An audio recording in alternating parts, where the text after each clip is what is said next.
Hi, my name is Gabby. And I'm Andres, and we are both working here at the voting polls. I hope all of you guys who could voted this election. And you're watching Patiño News.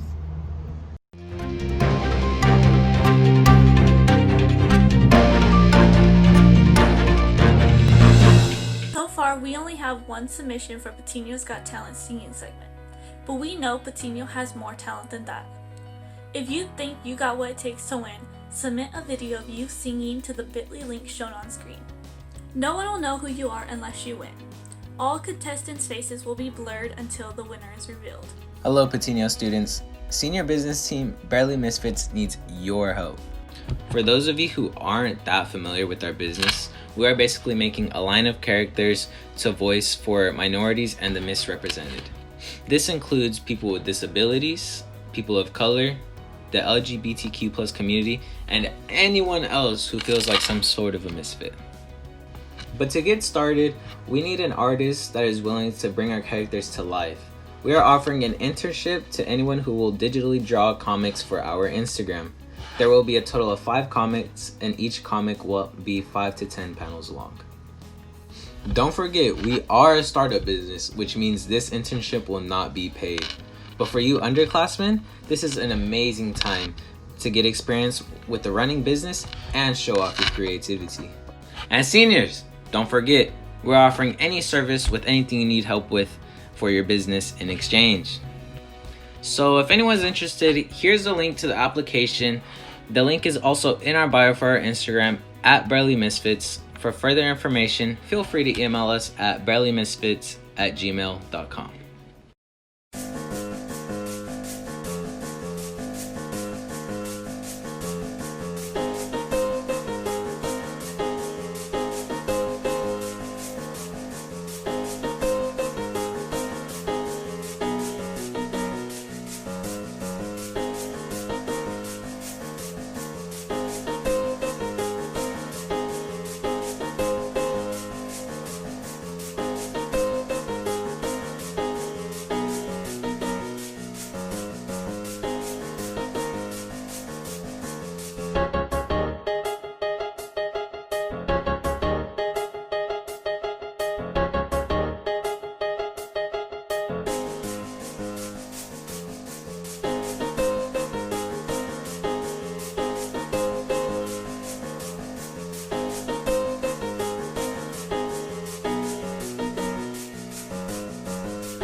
Hi, my name is Chris Ramos, and I'm going to show you what my statistic is going to be about.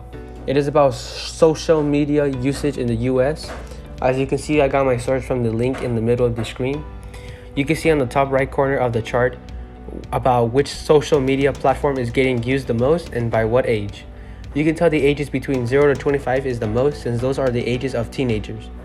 One social media platform like Facebook is very highly used by the ages of 50, which means the older people, like parents, use it. On the picture below that, you can see how much time the ages differ from each other.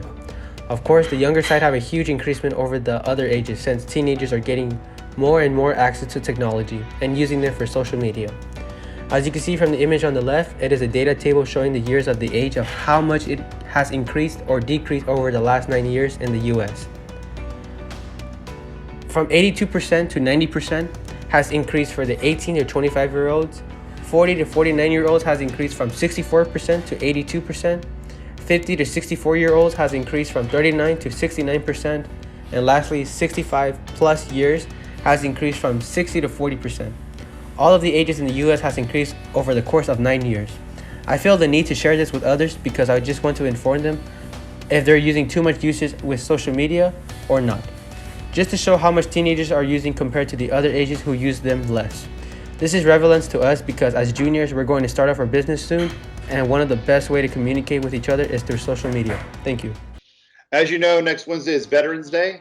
A veteran is someone who has served in the military or is currently serving in the U.S. military. And to honor those veterans in our lives, I ask you guys to create a background honoring the veteran in your life, whether it be a neighbor, an aunt, an uncle, parent, grandparent, in my case, my son, and honor them next Monday and Tuesday with a background showcasing your veteran, the veteran in your life. So thank you. Hello, Robert. Hello, Gabby. Thank you for joining me in this video. So I would like to ask a couple questions for you and Gabby about obviously the election and all that crazy stuff that's been happening. But for the first question, this is targeted towards Gabby more because she worked the polls. So what was your experience working at the polls, Gabby? We got around like 200 voters. Everyone who came in was really understanding and everyone was pretty good. Mm-hmm. Was there anything crazy that happened? Luckily, no.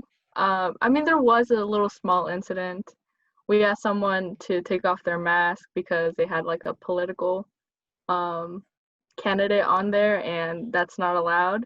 So we offered them a disposable mask, and they started getting mad at us and screaming at us, but they luckily still were able to vote, and yeah, everything was like fine after that. Okay, the next question was, what do you hope to see in the next 4 years? No matter who wins, what do you hope to see in America change or improve? Okay. I don't have an answer right now. Okay. I'm thinking Yeah, about that's like it. a big question. Yeah. I guess I'll go first. Okay. What I hope to see improve in the future is obviously, helping to decrease racism, because even though that's been happening for years and for centuries and back in biblical times, like racism was still going on.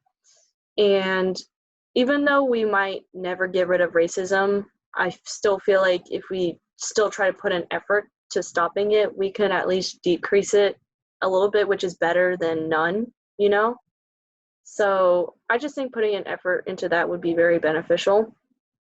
I also think another good improvement for the future would obviously just be the economy in general, because the economy is kind of not doing so well right now with COVID. So hopefully whoever's president would do a good job in that aspect.